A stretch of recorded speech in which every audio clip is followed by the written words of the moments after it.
Hello everyone. कि जैसे कि हम पिछले 2 लेक्चर में पढ़ चुके हैं। पहले लेक्चर में हमने पढ़ा है इंट्रोडक्शन ऑफ फिजिक्स और सेकंड लेक्चर में हमने निर्देश तंत्र यानी फ्रेम ऑफ रेफरेंस के बारे में पढ़ा है। तो फ्रेम ऑफ रेफरेंस के बारे में पढ़ा है कि फ्रेम ऑफ रेफरेंस 2 टाइप के होते हैं, जड़त्वीय और अजड़त्वीय। तो देखिए, फ्रेम ऑफ रेफरेंस यानी कि निर्देश तंत्र, एक निर्देश तंत्र S और दूसरा निर्देश तंत्र S डैश। तो कोई भी कण है P जिसके बारे में इंफॉर्मेशन यानी उसकी पोजीशन की इंफॉर्मेशन, उसके वेग की इंफॉर्मेशन, उसके त्वरण की इंफॉर्मेशन और उस पर कितना बल अप्लाई हो रहा है उसकी इंफॉर्मेशन अगर हमें किसी एक निर्देश तंत्र S में पता है, तो इनके द्वारा S डैश कोई अन्य निर्देश तंत्र में ये सब चीजों को मेजर करना हो तो हम रूपांतरण समीकरण का यूज करते हैं। तो आज के इस लेक्चर में हम पढ़ेंगे गैलीलियन रूपांतरण। तो गैलीलियन रूपांतरण में देखिए होता क्या है। गैलीलियन रूपांतरण सिंपल, सबसे मेन इंफॉर्मेशन ये है कि जो गैलीलियन रूपांतरण होता है वो जड़त्वीय निर्देश फ्रेमों पर अप्लाई होता है। गैलीलियन रूपांतरण जड़त्वीय निर्देश फ्रेम्स पर अप्लाई होता है। देखिए, गैलीलियन रूपांतरण, गैलीलियन रूपांतरण। अब देखिए, गैलीलियन रूपांतरण को समझने के लिए सबसे हम मेजर करते हैं कि एक कोई निर्देश तंत्र है S और एक अन्य निर्देश तंत्र है S डैश। तो सबसे पहले क्या करते हैं कि ये कोई निर्देश तंत्र है S जिसका ये X अक्ष, ये Y और ये Z अक्ष है, और एक ये एक अन्य निर्देश तंत्र है जिसका है X डैश अक्ष, Y डैश अक्ष और ये सिंपल Z डैश, क्या Z डैश। जो इसका ओरिजिन पॉइंट O है, इसका ओरिजिन पॉइंट O डैश है। तो अब हम क्या करते हैं, तो एक निर्देश तंत्र को हमने नाम दे दिया S और एक को दे दिया S डैश। अब करते हैं कि एक कण, एक पार्टिकल मानते हैं, यहां पर कोई कण है P, यहां पर कोई कण है P जिसका निर्देश तंत्र S में स्थिति सदिश क्या है, निर्देश तंत्र S में स्थिति सदिश क्या है, R वेक्टर, और निर्देश तंत्र S डैश में इसका स्थिति सदिश क्या है, R डैश वेक्टर, और निर्देश तंत्र S डैश का S के सापेक्ष स्थिति सदिश VT, यानी इसको हम मान सकते हैं R0। चाल बराबर दूरी बटा समय से इसका जो स्थिति सदिश है वो आता है VT।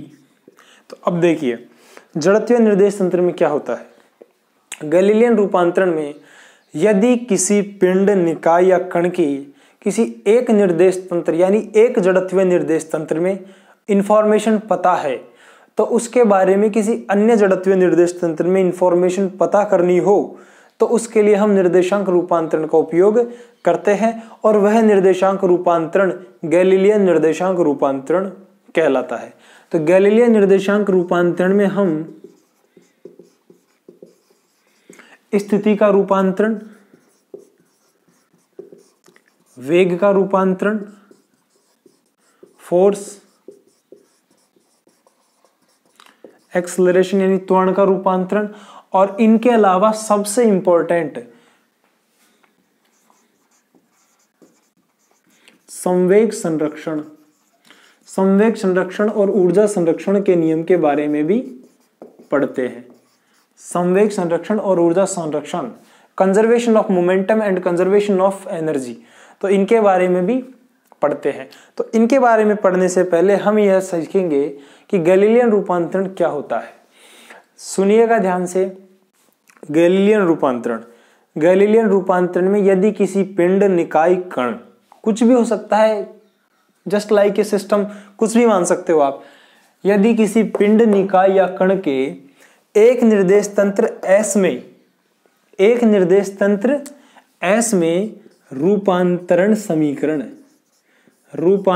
समीकरण ज्ञात है, एक निर्देश तंत्र S में रूपांतरण समीकरण ज्ञात है, तो उनकी सहायता से दूसरे निर्देश तंत्र S में रूपांतरण समीकरण ज्ञात करना हो, या फिर ऐसे बोल सकते हैं, यदि किसी पिंड, निकाय या कण के बारे में position, velocity, force, acceleration, anybody, कुछ भी, कोई भी इंफॉर्मेशन यदि एक निर्देश तंत्र में पता हो और किसी एक दूसरे निर्देश तंत्र में पहले निर्देश तंत्र को सापेक्ष मानकर कुछ इंफॉर्मेशन इनमें से पता करनी हो, तो तब हम निर्देशांक रूपांतरण में गैलीलियन निर्देशांक रूपांतरण का उपयोग करते हैं। तो गैलीलियन निर्देशांक रूपांतरण में इस लेक्चर में हम सबसे पहले पढ़ेंगे स्थिति का रूपांतरण, ट्रांसफॉर्मेशन ऑफ पोजीशन, फिर पढ़ेंगे ट्रांसफॉर्मेशन ऑफ वेलोसिटी यानी वेग रूपांतरण, फिर पढ़ेंगे हम त्वरण का रूपांतरण, और फिर पढ़ेंगे बल का रूपांतरण।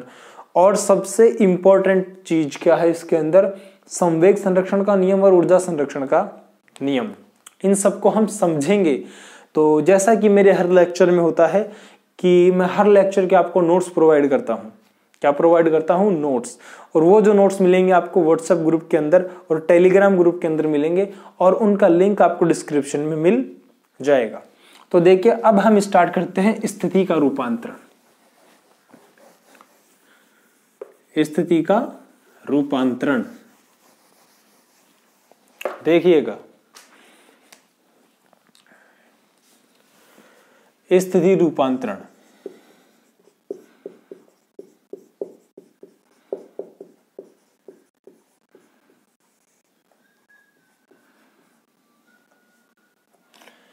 यानी कि कोई निर्देश तंत्र S है, R वेक्टर बराबर निर्देश तंत्र S में स्थिति होगी I cap, XI cap, YJ cap और ZK cap, XI cap, YJ cap और ZK कैप, और R' दूसरे निर्देश तंत्र में इस कण P की स्थिति निकालनी है। इसके कोऑर्डिनेट X, Y और Z हो जाएंगे।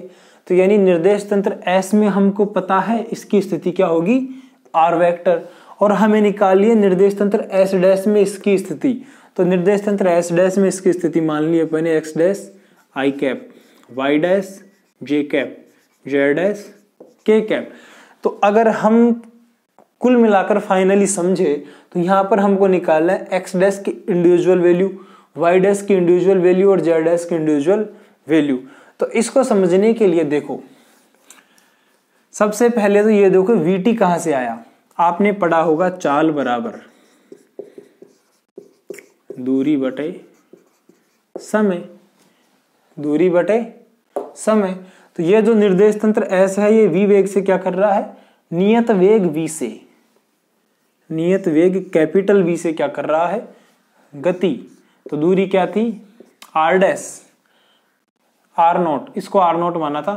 निर्देश तंत्र S से निर्देश तंत्र S' की जो स्थिति थी वो क्या थी, R0, समय क्या था, T, समय क्या था, T। तो यहां से T बराबर क्या हो गया, सॉरी R0 बराबर क्या हो गया, VT, R0 बराबर क्या हो गया, VT। तो ये VT यहां से आया, VT कहां से आया, यहां से। तो अब देखिएगा, अब क्या हुआ, हमने निर्देश तंत्र S में स्थिति निकाली, निर्देश तंत्र S' में ये जो मानी, क्योंकि हमें S में पता है और S' में पता करनी है, तभी तो हम निर्देशांक रूपांतरण का उपयोग करेंगे। तो ये जो निर्देश तंत्र है, इसमें थ्योरी आती है जो आपको नोट्स में मिल जाएगी। तो यहाँ पर हम सिर्फ मैथमेटिकल कैलकुलेशन पढ़ेंगे। सबसे पहले देखो O, O' और P त्रिभुज बन रहा है भाई, त्रिभुज O, O' P। ये देखो ये त्रिभुज बन गया, यहां से ऐसे गए O, O' P। तो त्रिभुज O, O' P में सदिश का त्रिभुज नियम, सदिश का त्रिभुज नियम लगाने पर, सदिश का त्रिभुज नियम लगाने पर, अब यहां पे आप सदिश का त्रिभुज नियम लगाओगे तो देखो क्या होगा। तो ये जो R वेक्टर है, यानी कि जो बड़ी वाली डिस्टेंस है, वो हो जाएगी किस किसके, R' plus VT, R' plus ये कैपिटल V है, R' प्लस VT। तो यहां से हम R' की वैल्यू निकालेंगे R माइनस VT, R' बराबर R माइनस VT। तो ये क्या हो गया, समीकरण नंबर 1 दे दो इसको दे दिया समीकरण नंबर 1। अब ये जो समीकरण नंबर 1 है यहाँ पे क्या निकल के आ गया, आर डैश। और आर डैश क्या है, निर्देश तंत्र एस डैश में कण पी का स्थिति सदिश। निर्देश तंत्र एस डैश में कण पी का स्थिति सदिश क्या है, निर्देश तंत्र एस डैश में कण पी का स्थिति सदिश। तो यही तो हमको निकालना था। तो स्थिति का रूपांतरण, अब देखिए ये क्या है, निर्देश तंत्र एस डैश में कण पी का स्थिति सदिश। अब आर क्या है, निर्देश तंत्र एस में उसी कण पी का स्थिति सदिश। और ये वी क्या है, निर्देश तंत्र एस डैश की वेग, निर्देश तंत्र एस डैश की वेलोसिटी, निर्देश तंत्र एस डैश का वेग। और ये टी क्या है, कितने समय में कितने वेग से, यानी कितने समय में कितनी दूरी तय कर ली। ये टी क्या है, समय। अब हमें पता क्या करना था वो देखिए, निर्देश तंत्र एस डैश में कण का स्थिति सदिश क्या है, आर डैश। तो हम उसके लिए पता क्या होना चाहिए, निर्देश तंत्र एस में उसका स्थिति सदिश और खुद निर्देश तंत्र एस डैश का वेग की वो किस वेग से गति कर रहा है। तो यही तो हमें पता करना था। तो यहां से हम क्या निकाल सकते हैं कि निर्देश तंत्र एस डैश में किसी कण का स्थिति सदिश, लेकिन कब निकाल सकते हैं, जब उसका स्थिति सदिश हमें किस में ज्ञात हो, निर्देश तंत्र एस के अंदर ज्ञात हो और निर्देश तंत्र एस डैश का वेग ज्ञात हो और किसी समय टी पर उसका वेग ज्ञात हो। समझ गए। तो ये हमें निकालना है। अब इसको इंडिविजुअली लिखोगे तो एक्स डैश बराबर x minus v t, y dash बराबर y minus v t, z dash बराबर जेड माइनस वी टी। तो यही तो बात की थी मैंने आपसे स्टार्टिंग में, इंडिविजुअली निकालना पड़ेगा एक्स डैश, वाई डैश और जेड डैश। तो ये इंडिविजुअली निकाले, ये क्या हो गया, एक्स कंपोनेंट, ये वाई कंपोनेंट, ये Z component, X dash Y dash Z dash हो गए। तो इनको तीनों को मिक्स में लिख दिया, ये है पूरा फॉर्म, ये इंडिविजुअली फॉर्म। तो ऐसे होता है पोजीशन का ट्रांसफॉर्मेशन देखिए क्या है, निर्देश तंत्र, पहला निर्देश तंत्र है एस, एक निर्देश तंत्र है एस और ये दूसरा निर्देश तंत्र क्या है, एस डैश। इस निर्देश तंत्र के अंदर किसी कण की पोजीशन पता है और इस निर्देश तंत्र का वेग पता है, क्योंकि ये स्थिर है, जड़त्वीय है तो ये स्थिर है, या फिर नियत वेग v से गति करेगा, जो ये मूव कर रहा है, ये स्थिर है, ये नियत वेग v से गति कर रहा है। एस के अंदर हमें किसी कण की स्थिति का पता है। तो अगर अब आपसे बोला जाए कि एस डैश के अंदर निकालो उसकी स्थिति, तो उसके लिए क्या क्या पता होना चाहिए, एस के अंदर कण की पोजीशन, एस के अंदर कण की स्थिति और उसके बाद एस डैश का वेग, एस डैश निर्देश तंत्र का वेग, एस डैश निर्देश तंत्र का वेग हमें पता है किसी समय टी पर। तो इस फॉर्मूले को अप्लाई करके, इस मेथड को अप्लाई करके आप निर्देश तंत्र एस डैश में किसी कण के पोजीशन वेक्टर्स यानी उसकी स्थिति का रूपांतरण निकाल सकते हो, जब हमें स्थिति का रूपांतरण एस के अंदर पता हो। तो यहां से क्या हुआ, पोजीशन का रूपांतरण, तो स्थिति का रूपांतरण निकल के आया। इसका मतलब यह हुआ कि जब हमें एक निर्देश तंत्र के अंदर स्थिति पता है तो उसकी हेल्प से हमने दूसरे निर्देश तंत्र में स्थिति पता कर ली, तो इससे क्या हो गया, स्थिति का रूपांतरण हो गया। तो स्थिति का रूपांतरण पता हो गया, तो स्थिति का रूपांतरण से हम स्थिति के रूपांतरण के उपयोग से वेग का रूपांतरण निकाल सकते हैं। स्थिति के रूपांतरण के उपयोग से हम वेग का रूपांतरण भी निकाल सकते हैं और वेग के रूपांतरण के उपयोग से हम किसका रूपांतरण निकाल सकते हैं, त्वरण का रूपांतरण भी निकाल सकते हैं और त्वरण के रूपांतरण के उपयोग से हम बल का रूपांतरण भी निकाल सकते हैं। देखिएगा यहां तक आई थिंक आपको समझ में आ गया होगा। अगर समझ में नहीं आया है तो वीडियो को वापस चला के देख लेना। ज्यादा कॉम्प्लिकेटेड चीजें नहीं है इसके अंदर, आपके सिलेबस के अंदर। देखिएगा अब हमारे पास स्थिति का रूपांतरण क्या था, स्थिति का रूपांतरण था आर डैश बराबर आर माइनस वी टी।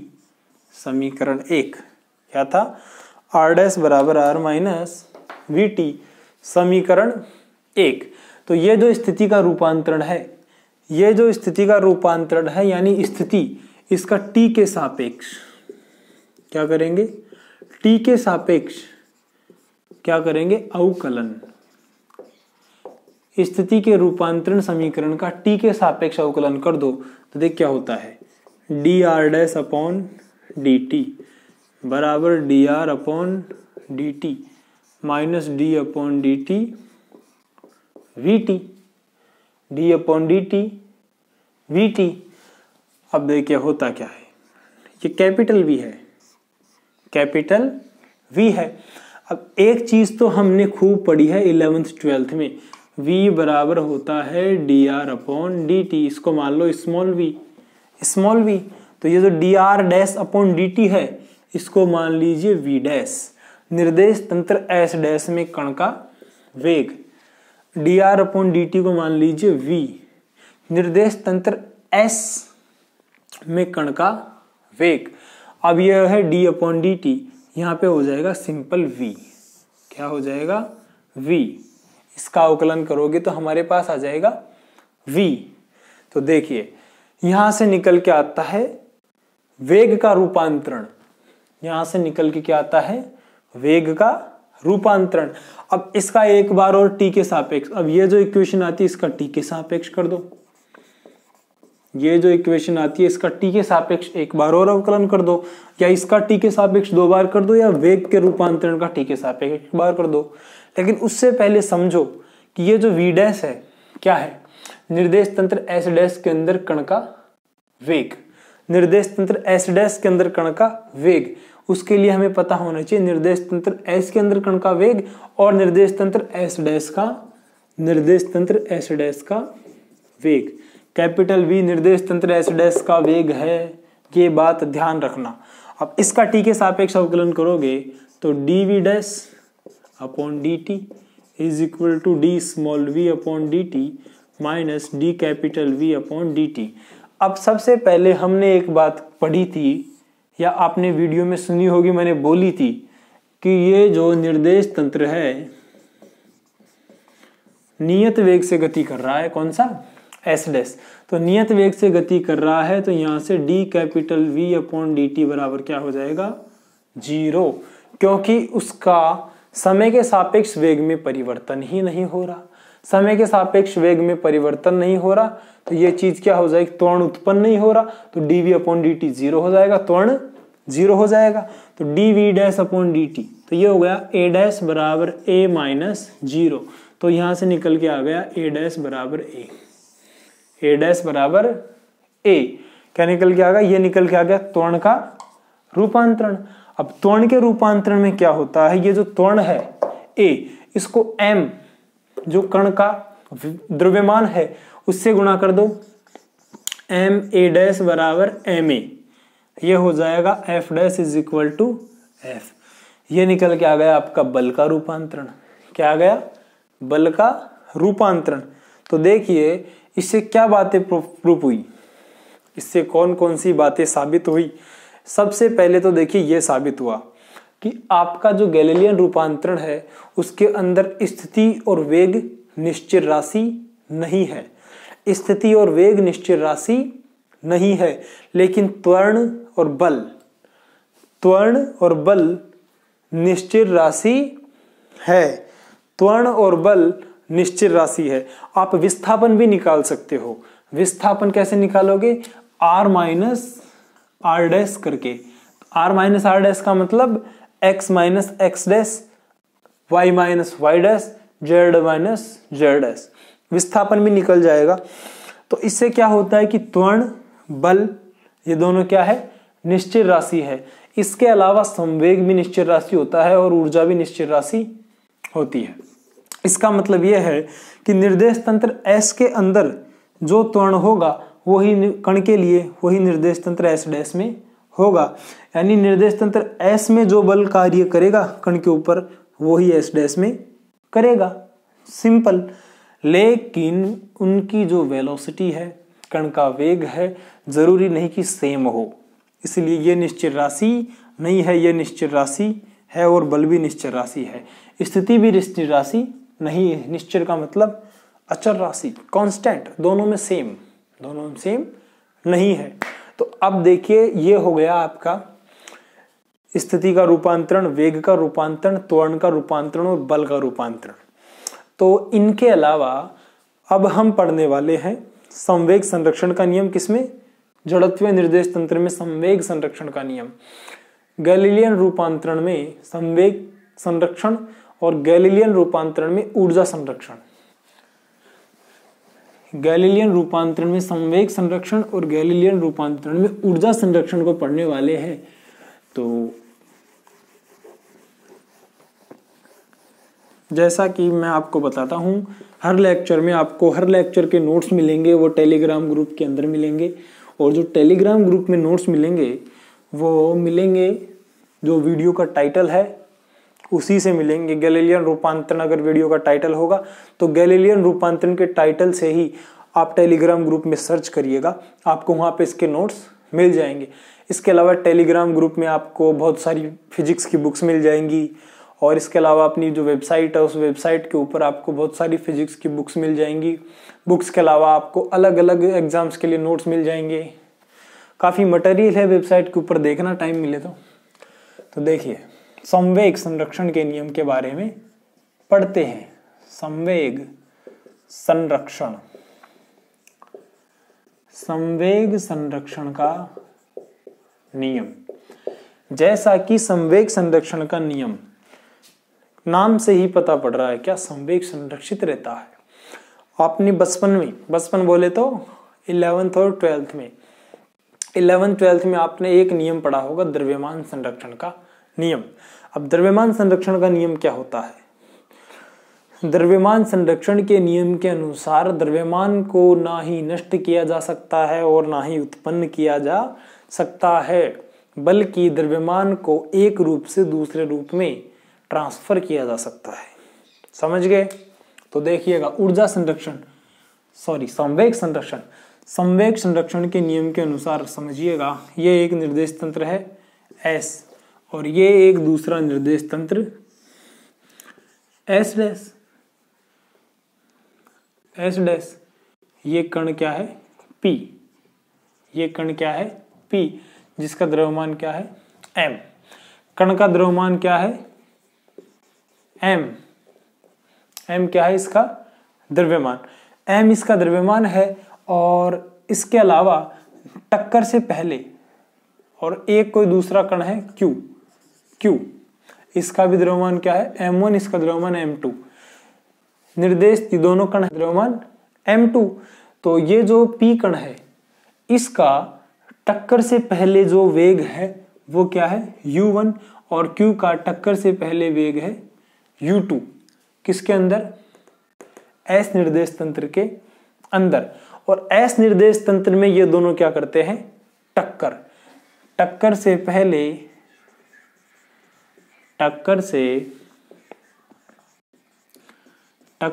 पहले का संवेग।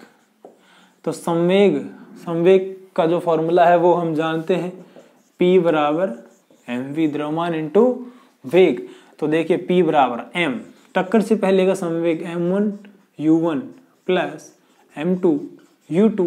ये टक्कर से पहले का संवेग है किसमें? S निर्देश तंत्र में। किसमें? S निर्देश तंत्र में। S निर्देश तंत्र में ये हो गया R1 R2, स्थिति सदिश दे दो। अब देखिए S निर्देश तंत्र में टक्कर से पहले का संवेग। अब टक्कर के बाद का संवेग, टक्कर के पश्चात S निर्देश तंत्र में संवेग। अब टक्कर के पश्चात इनके द्रव्यमान तो रहेंगे सेम, लेकिन टक्कर के पश्चात क्या होता है? इनकी वेलोसिटी हो जाती है v1, v2। तो टक्कर से m और v में लगाओगे तो v1 प्लस m v2। तो टक्कर से पहले का संवेग और टक्कर के बाद का संवेग निकल के आ गया। तो S निर्देश तंत्र में द्रव्यमान संरक्षण यानी संवेग संरक्षण के नियम के अनुसार टक्कर से पहले का संवेग और टक्कर के बाद का संवेग दोनों बराबर रहते हैं। m2 u2 is equal to m1 v1 plus m2 v2, ये दोनों क्या होंगे, बराबर होंगे एस निर्देश तंत्र के अंदर। तो ठीक इसी प्रकार, तो क्या हुआ, ठीक इसी प्रकार एस डैश निर्देश तंत्र के अंदर, समझिएगा कौन से निर्देश तंत्र के अंदर, एस डैश निर्देश तंत्र के अंदर, मारकर धोखा दे दिया। ठीक इसी प्रकार एस डैश निर्देश तंत्र में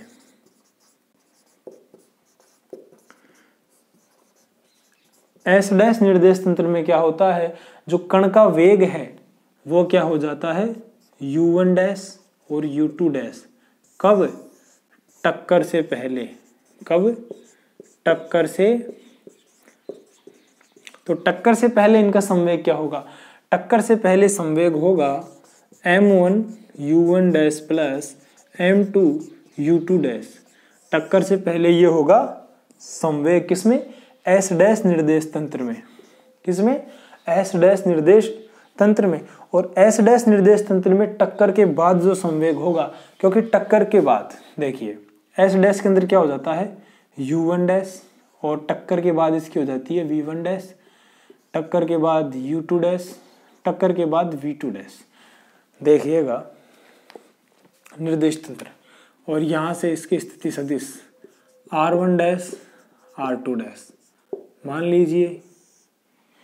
देखो कोई कण है P, यह है Q, तो टक्कर से पहले एस निर्देश तंत्र की हम बात कर चुके हैं, एक निर्देश तंत्र समझ में आ जाएगा तो आपको दूसरा भी आ जाएगा। तो एस डैश निर्देश तंत्र की बात करते हैं हम, एस डैश की, एस की कर चुके हैं। तो एस डैश निर्देश तंत्र में टक्कर से पहले उसका वेग क्या है, u1 डैश P का, और Q का जो वेग है वो है u2 डैश, और टक्कर के बाद v1 डैश, टक्कर के बाद Q का v2 डैश। तो टक्कर से पहले जो संवेग होगा वो होगा ये वाला, और टक्कर के बाद जो संवेग होगा वो होगा m1 v1 dash plus m2 v2 dash. तो ऊर्जा संवेग संरक्षण के नियम के अनुसार जब हम कैलकुलेशन करेंगे तो ये दोनों की वैल्यू आएगी m1 u1 dash plus m2 u2 dash is equal to m1 v1 dash plus m2 v2 dash. तो ये क्या आएंगे, इक्वल आएंगे। तो संवेग संरक्षण के नियम के अनुसार, किसके अनुसार, संवेग संरक्षण के नियम के अनुसार किसी भी जड़त्वीय निर्देश तंत्र में, जड़त्वीय निर्देश तंत्र में टक्कर से पहले का संवेग, जब दो पिंडों की जड़त्वीय निर्देश तंत्र में टक्कर होती है तो टक्कर से पहले का संवेग दोनों का इंडिविजुअल और टक्कर के बाद का संवेग सेम होता है। यानी कि गैलीलियन निर्देशांक रूपांतरण में या जड़त्वीय निर्देश तंत्र में संवेग निश्चित राशि नहीं होती, लेकिन संवेग संरक्षण का नियम निश्चित होता है। ये बात हमेशा ध्यान रखना। संवेग क्या होता है, P बराबर mv। तो इसका देखो m1 P पार्टिकल के लिए देखते हैं, m1 u1 m2 u2, Q के लिए, ये Q के लिए है, ये P के लिए है, समझ गए। तो बाद में देखोगे इसका m1 v1, बाद में तो इसकी वेलोसिटी चेंज हो गई, जब टक्कर हुई तो उसने कुछ एनर्जी उसको दे दिया, एनर्जी ले ली, प्रत्यास्थ टक्कर हुई है, प्रत्यास्थ टक्कर हुई, हालांकि प्रत्यास्थ होती है मैक्सिमम इनके अंदर।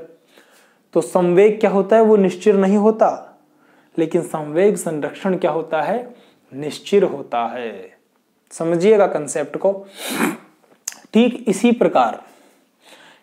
प्रकार अगर हम ऊर्जा संरक्षण की बात करें, क्या करें, ऊर्जा संरक्षण की बात, तो ऊर्जा संरक्षण में क्या होता है, टक्कर से पहले की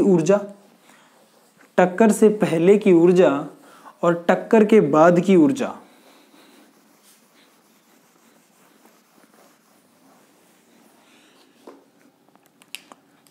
किस में बात करते हैं हम, एस निर्देश तंत्र में। अब बात करते हैं हम ऊर्जा संरक्षण की, किसकी, ऊर्जा संरक्षण की। तो किसकी बात करते हैं? ऊर्जा संरक्षण कौन से निर्देश तंत्र में कर रहे हैं? एस निर्देश तंत्र में।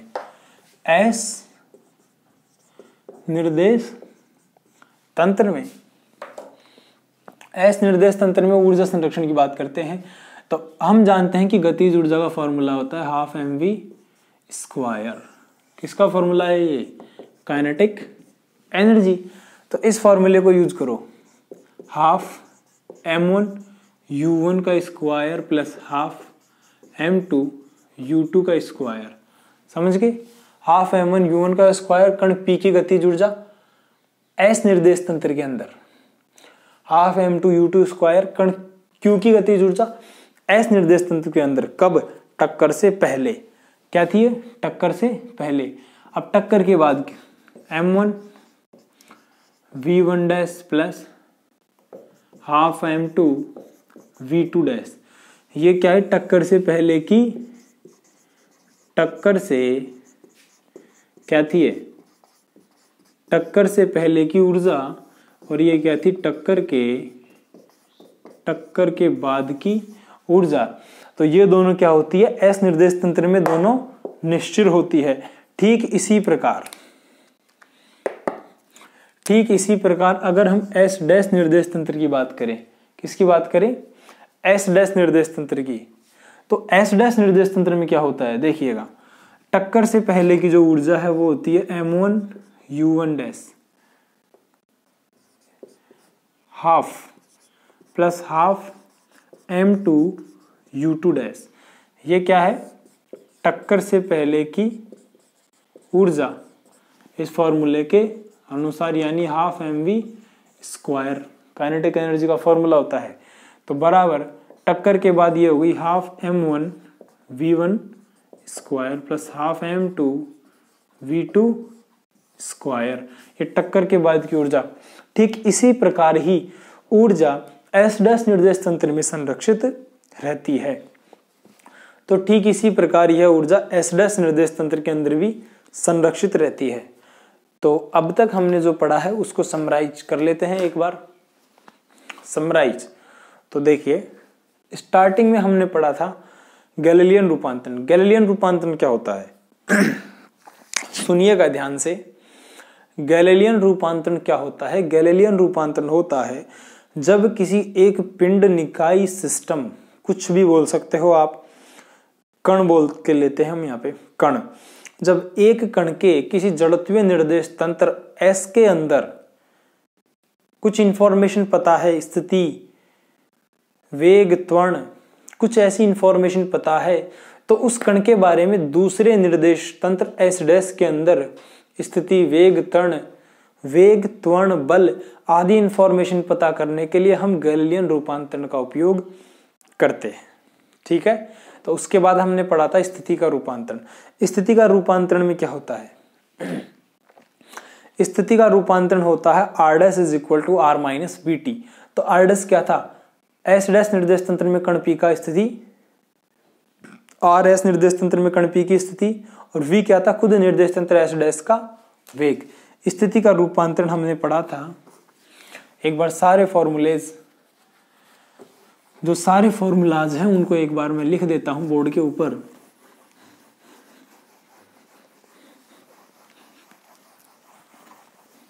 देखिए, जो स्थिति का रूपांतरण है आपका वो था हमने r डैश बराबर r माइनस वी टी। क्या था ये?